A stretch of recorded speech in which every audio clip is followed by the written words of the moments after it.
Welcome to the Better Wealth Podcast, Enlightened Discipline. I'm Matt Halloran, and I will be your host for today's podcast, and I'm joined, as always, by Scott Stauffer, an experienced financial advisor who is a designated CFP, or Certified Financial Planner, and the managing partner of Better Wealth.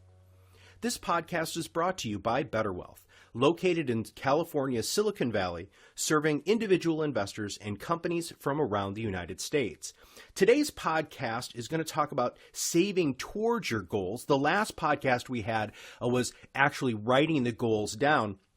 So, Scott, if you don't mind, can you walk us back through the 10 disciplines of Better Wealth so that we can just be reminded of the path and the journey that we're taking together?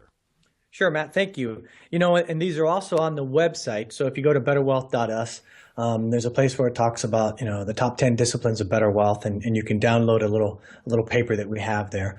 But the first one that we talked about is understanding what you cannot control. Then we talk about identifying your goals and writing them down. Today, we're going to talk about the third one, how to start saving towards your goals. And after that, we're going to have some other podcasts that will talk about finding your balance, looking at that asset allocation that you should have. The fifth one is tilt your allocation. What are some things you can do that are kind of based on evidence and facts in terms of your allocation? We always want to focus on a 10% discount as a good deal and a 20% discount as a better deal. So how do we work with the cycles of the market to our favor? Number 7, know how much your investments cost you, really understanding the transparency that we need in this industry. Number 8, managing your emotions and staying the course. Number 9, create a map. Do you have an investment policy statement? And then the last one, number 10, is using a coach or a teacher to help you improve. So those are the 10 disciplines of better wealth. And today we're going to talk about how to start saving towards your goals. So walk us through this. Tell us what are the best ways and some helpful hints on how you can truly make an impact to achieve those goals by starting today. Sure. And I tell my clients, you need to buy goats. That's what I tell them. Okay, what? And they kind of look at me and they're like, what are you talking about? And I heard a talk a while back from Dan Ariely. And he's a professor at psychology and behavioral economics at Duke University. He's got some really neat stuff on the web. But he was talking about how if you go back and you were to talk about ancient times or medieval times or even Old Testament times and how people would accumulate wealth or how they would save their money. And they did it by buying goats. And what was interesting about that was that in his analogy, he said, you could look at your neighbor and you could see how many goats your neighbor had. So you could see the savings that your neighbors were doing. So buying goats and accumulating wealth was a community observation, a community event. Everybody could see it. Today, what we see instead is the spending. We see the new cars in the driveways. Mm-hmm. We see the fancy vacations that people take. We see how people spend their money. And one of the interesting things is that maybe we might have a little bit better luck reaching our financial goals if we had more of a sharing of what some of the saving that we're doing. So I'm not saying that you should go knock on your neighbor's door and say, hey, I'm saving for my 401k, are you? But the idea that we get is even in the structure of the relationship that I have with clients, we try to have them be very public about what's the saving that they're doing. And I think that can really help. Warren Buffett has a good quote where he says, investing is really delaying a current want for a future need. So a lot of times what we're trying to do is to help people understand what are some of those future needs that you may have and what are some current wants that we might want to delay and have to reach some of our saving goals. A great example, too, is my first career was a teacher, and I was a teacher in Iowa, and I worked for 1 year, and then I got the travel bug and wanted to go travel abroad. And I remember vividly one time, this one student that I had said, hey, Mr. Stauffer, you're not going to stay in Iowa, right? You're leaving after this year. And I said, yes. And he says, well, I was talking with another teacher, and they said that you can take your Iowa State teacher's pension. You can take it out, and you don't have to, because you're not going to be in Iowa, you can take that money. And I was like, oh, that's a great idea. And when I started to become a financial advisor many, many years later, I went back and figured out the math. And I think at the time, I was like 26. And so I took the $3,000. I paid the taxes. I paid the penalties and got some money afterwards. And then I went and traveled and had a great time. But I did the math when I had a wife and kids and family and a mortgage, and I realized that would be like 30 years later, it would be like, like $80,000. And I was like, oh Wow. my gosh, if, where was my saving? Where was the value of saving that I had then? So I think, how do you get people to value saving? How do you get people started? There are so many stories of neighbors and friends and parents and grandparents who have, I wish I would have, I wish I would have Hmm. started Hmm. this if I had only known, then what I know now. And so that's not the hard part. I think where people get stumped is what's the best way to start saving. And there we've sort of come up with maybe, the top 5 things you can do right away that aren't going to hurt you, but just get started on them. And so if it's okay, we'll go through what those top 5 things are. Absolutely. Yeah, let's go. So the first one is kind of funny. It doesn't apply to everybody, but it applies to a lot of people, and I think a good percentage. It's start with the free money. In other words, many people work at companies that offer a company match. That if you contribute a certain amount to the 401k plan, then the company will match. And I used to always say, even if it's something that you'd never want to do, you could put in the money to get the company match. You could take the money out at the end of the year if your plan allows you, pay the taxes and penalties, and you'd still have more money than what you put in, right? So there's free money on the table if you just participate in your company plan. So don't leave free money on the table. So one of the things we always try to say to people is understand if your company has a match and contribute at least to get what the company's going to match you. The second one is understand that there are accounts that can reduce your taxes. Everybody wants to pay less taxes. So lots of times by contributing to an employer-sponsored plan, if your employer has one, that's how you can pay less taxes on your income. And so tax-deferred accounts are really, really cool. And so we want to make sure that we're doing those. Those are really important. The third one are tax-free accounts. There are some accounts that you can put money into. You don't have to pay any taxes while the money is in the account, and you don't have to pay any taxes when the money comes out of the account. They're called Roth IRAs. Some people have the ability to do Roth 401ks, but anytime you hear the word Roth associated with an account, you probably want to do that. And there's lots of ins and outs about how you can do that depending upon your income level, and that's where having that personal coach, that financial advisor can really help you. So there's lots of things we can do around that. The fourth one is that automatic deductions are your best friend. They reinforce the behavior that we want, but we're unable to do on our own. So setting up automatic deductions through your company plan are fantastic, or just setting them up through your bank to put money out of your checking accounts and into a savings account where you can invest it later. Learning to do that. And then the fifth one we have, the 5 easy ways to really get started on the best way to saving is give yourself a raise every year. And remember, start saving towards your goals is all about control. Our first, discipline of better wealth was understanding what we can't control, but identifying our goals, the second one, and then starting to save towards our goals. These are things we can control. So, there's so many things in advising and in the world of finance that we can't control. So learning to understand to just give yourself a raise every year by saving a little bit more is going to get you in the right direction at least.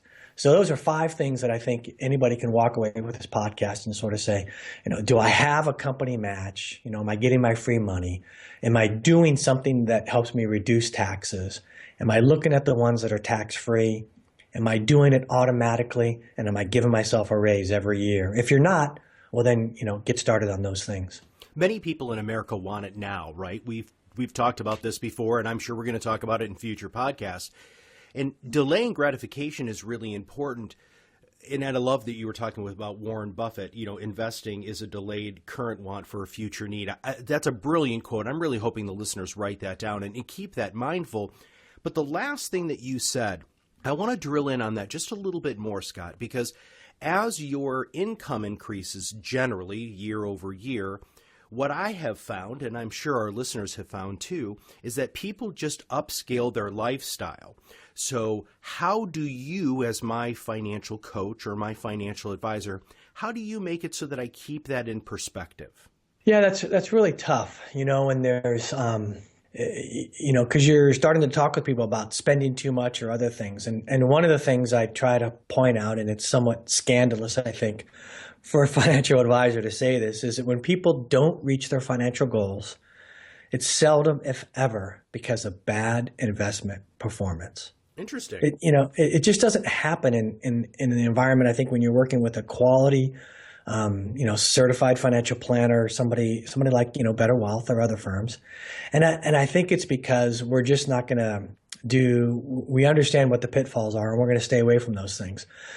So when people don't reach their financial goals, more often than not, it's because A, they didn't know what their goals were, B, they didn't save enough, or C, they spent too much. Mm-hmm. And so it's really just sitting down with people and helping them understand. It's bringing back the conversation that you had with them early on that sort of said, what are your goals? What are you trying to accomplish? Here are the ones that we've written down. These are the things that you said are important to us in the long term that you want to accomplish. Now, looking at some of the choices, we don't want you to live like a pauper during, your working years, to have all this, resources available to you in retirement and then pass away young. So that's not the solution. It's just finding a happy medium and continuing to bring present those future needs that we don't think about every day. And so it's just like checking in with that personal, exercise coach who's mm-hmm. working with you on the workouts, or the nutritionist, or just resetting. And gosh, I'm always trying to lose that 10 pounds of weight. And, it seems like every Monday morning I wake up and I go, I did okay this weekend, but I didn't do great. So I tend to lose weight during the week and then put it back on the weekend. And so it's just resetting and sort of refocusing and saying, okay, what's important to me? How am I going to make some good choices? And that's where coming back to, that automatic deduction kind of thing. As long as you're doing that and not building up credit card debt, because your lifestyle is continuing to spend at a level where you're taking the money away to save, I think that's a really good thing to do. And giving yourself a raise every year. My wife and I sit down, and every year in the early part of the year, we talk about what worked well last year, what didn't work well. We talk about it in terms of our relationship. We talk about it in terms of our finances. We talk about it in terms of each of our kids and what are the things that we want them to work on, or what are the things that we need to support them better on. And it's the same thing with your finances. That second goal of writing down your goals and getting together with your planner and reviewing those things is really important.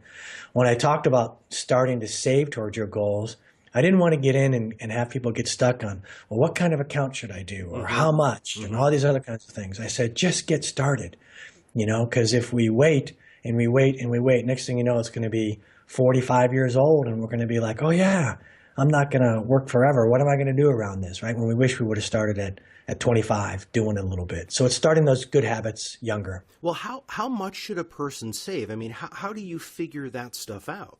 Yeah, that's a good question. And there's a lot of neat little rules or best practices that can help you. And in the beginning, the important thing is to just get started. But overall, there's sort of a rule. It's called the 50-30-20 rule. And that basically states that your income that comes in, 50% of it needs to go towards just the basic, costs of living. 30% of it is sort of your discretionary fun things, not just fun, but discretionary. And then the 20% is what you should be saving. And, we just try to remember that it's 20% of gross income, not your net.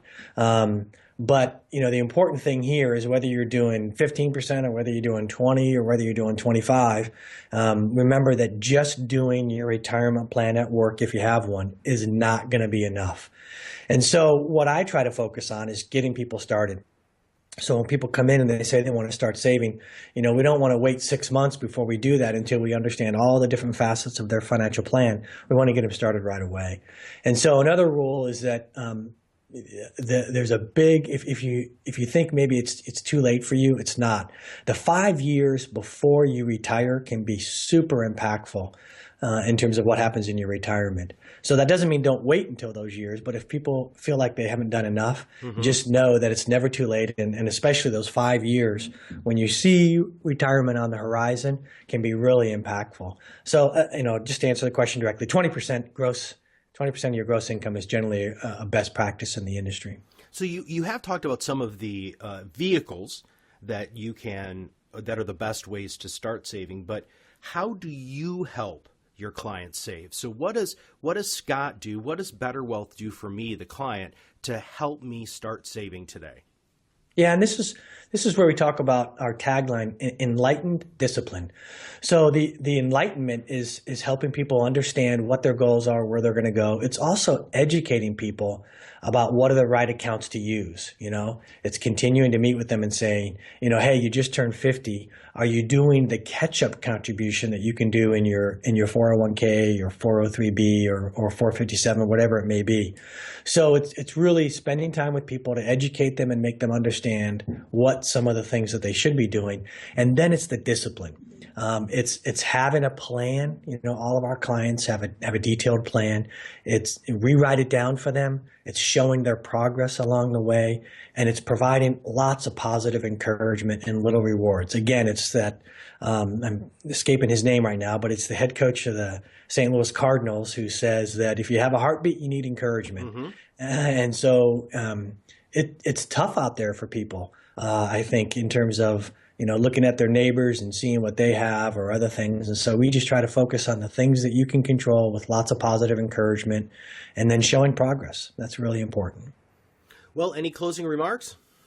No, I think that's it. I mean, I think that there's a lot of neat things you can do around saving towards your goals. In the upcoming podcast, we're going to talk about what's your balance? Okay, so now that I've started saving, what should I do and how do I allocate some of these funds? And that'll be really fun to talk about as well.